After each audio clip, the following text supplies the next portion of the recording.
सबसे अच्छी पैदावार सिम्बा F1। माशाल्लाह से पैदावार के लिहाज से सिम्बा F1 का कोई जोड़ नहीं है। मैं इस टाइम 61 जींबे धरोड़ा के अंदर मौजूद हूँ।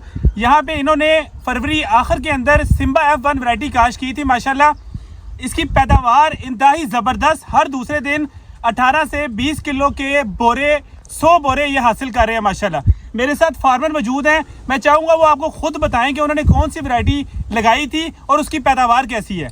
जिम्बा वारंटिया सिलाई जिम्बा तरोड़ा का जिम्बा हाँ जी ऊंची तकरीबन 20 किलो की एवरेज पली दी 100 पला सी एक दिन चढ़ के दूसरे दिन तोड़ दिया। इन्हां वर्गे टमाटर कोई नहीं है, लाल भी रंग भी सही देंदे है तो चाड़ भी सही है इन्हां दा, तो इंशाल्लाह बहुत कामयाब है। जड़ा मेरा भरा लांदा ते जमींदार काश करो बहुत अच्छा। दसो रेट कैसा मार्केट दे विच टमाटर दा? रेट दा पहला शुरुआत सी 1213 जबरदस्त माशाल्लाह माशाल्लाह। वक्फे के साथ तले भी रेट आ जाता मार्केट मंडी का अच्छा रेट है, ये अच्छा रेट है जिम्बा दा बिल्कुल बेहतरीन। माशाल्लाह से सिम्बा F1 जैसी पैदावार किसी हाइब्रिड टमाटर की नहीं है। तो अगर आप चाहते हैं कि अच्छी पैदावार हासिल करें और अच्छा मुनाफा हासिल करें तो आप सिर्फ सिम्बा F1 वैरायटी काश करें।